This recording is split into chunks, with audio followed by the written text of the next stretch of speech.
going back to my original premise of, can you learn from fighting game pros? The base yes is you can learn from anybody, you can learn from anything, you can learn from your losses, maybe your losses more from your wins, you can learn from a bad influence, you can learn from a bad teacher. The reason why I want to say no is because I think for a lot of these pro players or people who've been playing fighting games for a long time, it's hard for them to really relate and think back to the beginner experience, even if they try. Another realm that I see this happen often is with fitness. Someone who wants to get in shape, they'll find someone who's really in shape. And when they go for advice, like talking to the big bodybuilder, talking to the person who has a six-pack, can that person really distill and break down things that make sense on a level when you're starting out week 1, month 2, that type of thing? Sometimes, yeah. A lot of times, if someone's been in the grind, been in the routine for so long, the things that they recommend, that if we take out the concern of people just bullshitting, people just making up stuff, if they're being honest and sincere, what works for them might not work for that beginner. And I think another complication with fighting games, more so than fitness, is this realm of being a beginner is almost too big and wide with how people will lump themselves into that category. I remember entering a Melty Blood beginners tournament and playing against these people, and I'm like, these people are not beginners. And I had the TO tell me, it's like, well, when we say beginner, we don't mean absolute beginner. Okay, that's fine. I understand that. But how many people call themselves trash when they're intermediate, or they're just being really hard on themselves? Like this escalation of beginner to top. Like, a lot of people like to brag when they're just shit, and people like to shit on themselves when they're decent and competent. So to have like a real accurate gauge of where you are in a game is really tough to tell. And the ranking systems in a lot of modern day fighting games might not really tell you your skill level either. I think it's getting better at pairing you up with people who are close to your skill, meaning that you won't always just get completely whooped and blinded as to being confused, like what just happened there. It will happen, but just not on a constant basis, or that's the hope anyway. And that's kind of like a direction we can go when we talk about this. An example of someone that I remember a while back when I was going through fighting games, trying to take them seriously and proper for the first time during the pandemic, one of the Street Fighter content creators and competitors, Brian F., he had this video, Why You're Stuck in Bronze. And there's a couple good tips in there. I mean, the basic one was, do you know your buttons? Yeah, I don't think this is a bad one. The mistake that happens is people thinking that they have to have it memorized and they have to know every single move. And it gets harder with something like Tekken, right? That's why you often hear people talk about cutting down, streamlining Tekken to like 10 to 15 moves that you start out with and then slowly adding from there, or thinking through certain situations and when to use them. I think my experience with Street Fighter V was like very frustrating. And one of the most common bits of advice that people would give to people starting out with Street Fighter is learn anti-air. Man, if you just anti-air, you're going to get to silver and gold easily. And I don't think that's the case at all. Anti-air is when someone's jumping in at you.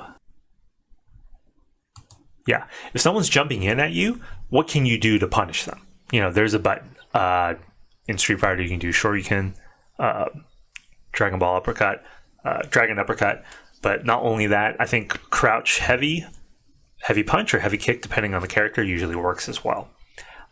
That's an opportunity to do damage. That's an opportunity to take back your turn. But is that the solution, the key to getting and ranking up? I don't think so. There's a lot of bits of fighting game advice that you can put out there where, hey, if you can learn it that early on, I don't think it would be bad. Yeah, it's going to have utility. It's going to be a good thing. I don't know if that's an aspect that you would actually want to put into categories like that. It makes sense if you get to a later rank and people are like, whoa, you still don't anti-air, because the real conversation behind that is, wow, you had an opportunity to do damage, but you didn't. Okay. I think this is probably the more key situation that beginners should be thinking about. And anti-airing is just one of many of those opportunities. I think this is like the real key thing to focus on. This is where when people say, oh, I didn't know what my buttons did, or, oh, I forgot the combo, oh, I dropped the combo, oh, I didn't know I could interrupt at that moment. Like, a lot of times people talk about mashing and you shouldn't mash. And if you don't know your buttons, like if you're trying to do a combo and you're just mashing the wrong buttons that don't fit the combo, of course, mashing doesn't fit in that situation. But if someone's attacking you and you are over respecting them, meaning they do a 3-hit combo, 1, 2, 3. In Tekken, that would be, depending on the person, 1, 2, 2, 1, 1, 2, 1, 2, 4. Usually there's a gap in that third hit. And that would be the situation where maybe you can mash. Maybe that is an opportunity for you to retake your turn. Okay. I don't know if you can segment that into beginner, intermediate, upper intermediate, master, whatever, right? Like, these are just all considerations that you need to have when you're playing a fighting game. My whole idea about, oh, wow, you know, like the pros, they might not be able to know how to relate to people who are just starting out.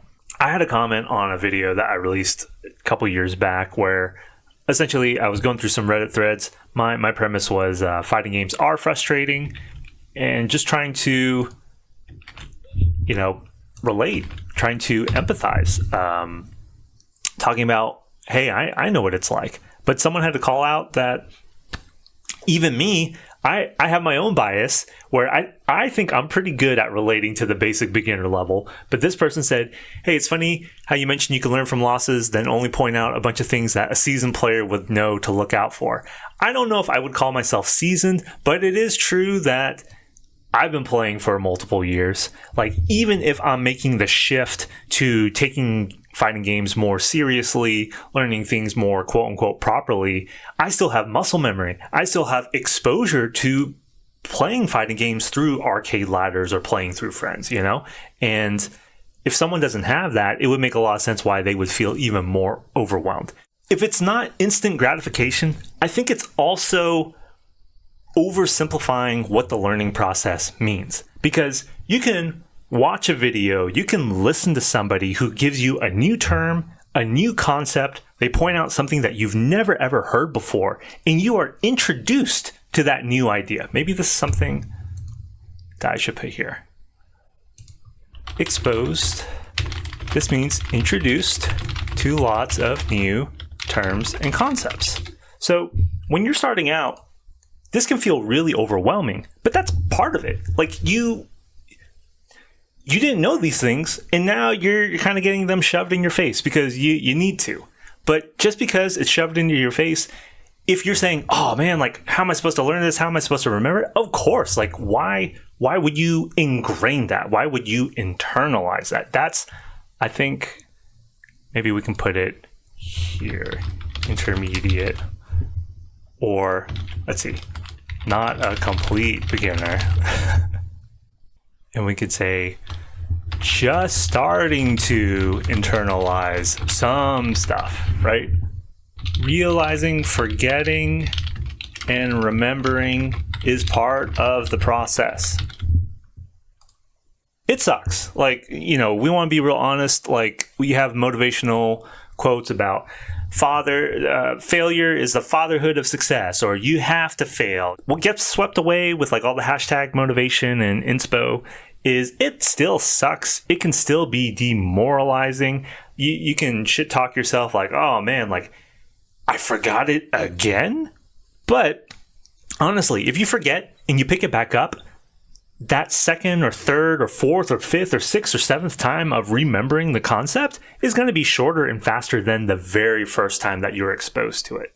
For people who are younger, and when I say younger, the early 20s or right out of college, or, we take the Twitch audience into account, lots of teens and preteens, it's really hard to grasp and understand. But for me, I'm not saying Twitch or streaming is my career, but just reflecting on my life and my career journey, how many times I've had to pivot and learning new concepts, like tech especially, man, constantly forgetting and relearning things. And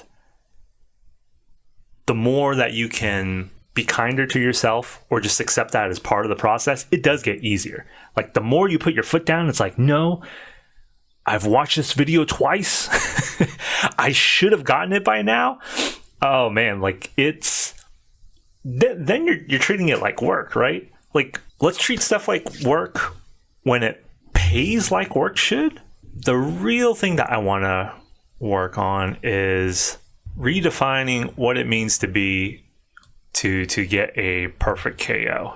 I think Tekken 8 is probably like a really good example of this, but it applies to most other fighting games also. Like, I think it can apply to Mortal Kombat 1.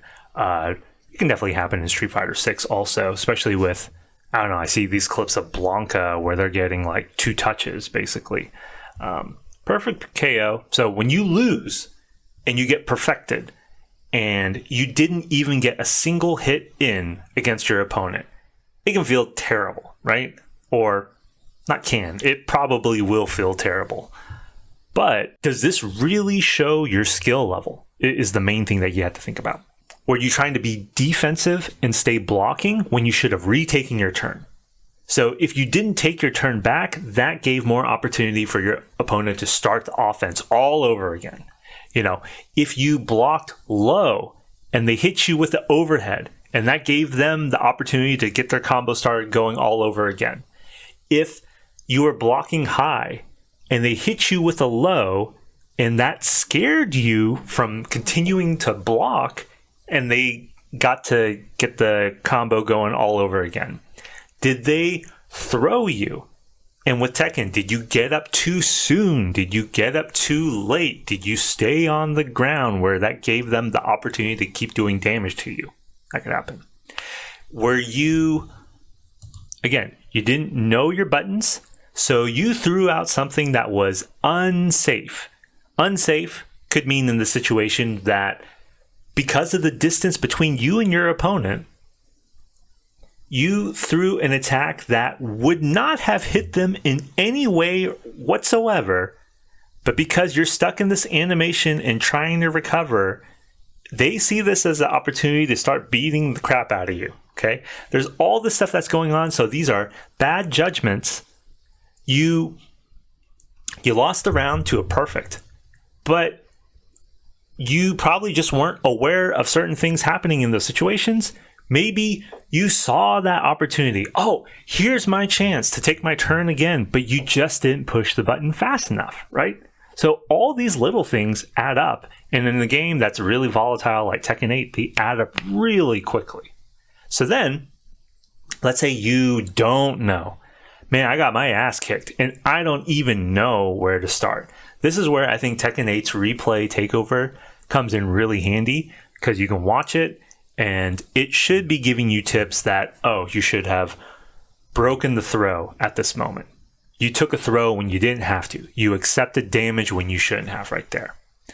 They were in the middle of a combo, and maybe if you couldn't have interrupted in that moment, you could have ducked it because it was a high attack and you should have stayed down here. And while you were down, you could probably have dick jabbed to retake your turn. What else happens in a perfect KO? Are you just tired? This happens a lot with, you have all these things that are happening. People aren't used to playing an intensive game where they have to be on with the quick reflexes. It gets really exhausting. And I think the worst thing that can happen, people are pretty vocal now, posting threads on Reddit, that when you're fatigued and you still continue to play, that can be one of the worst things to happen to you if you are so insistent on closing out on a win.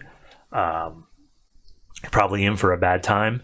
You don't want to overvalue the loss. Okay, like, you don't have to be super motivated behind it, but you don't have to treat that loss as, this is going to sound like oversimplifying, it's going to sound like I'm pandering, but the loss isn't the worst thing because it's not the true indicator of your skill. Likewise, when you have a gambly game like Tekken 8 and you win, does that make you the better player? We kind of don't know. Sometimes it's very obvious. Sometimes, like in first to two, that's not enough of a sample size. Sometimes, like, you need longer sets. Like, one of the best things that would happen in Tekken 7, especially because you had like the infinite deathmatch rematch, you could play 20 plus sets and kind of see the curve of improvement. Or you could see yourself like being more cognizant and aware of, wow, I keep eating Brian's snake edge, that low sweeping kick. My reflexes are way too slow to low parry it or to do something against it, but at least I can visually recognize it now. I'm not completely clueless as to why I'm getting perfected. I think I'll probably close out the stream talking about a lot of my beginner mistakes when I started shifting things to becoming more, at least, cognizant of my gameplay. Maybe that's a good thing to do. That will be... I think this is something that I can keep workshopping and tweaking and maybe make a sexier infograph. But really talking about my beginner mistakes, maybe that's the best way I can relate and empathize to people who are trying to learn fighting games.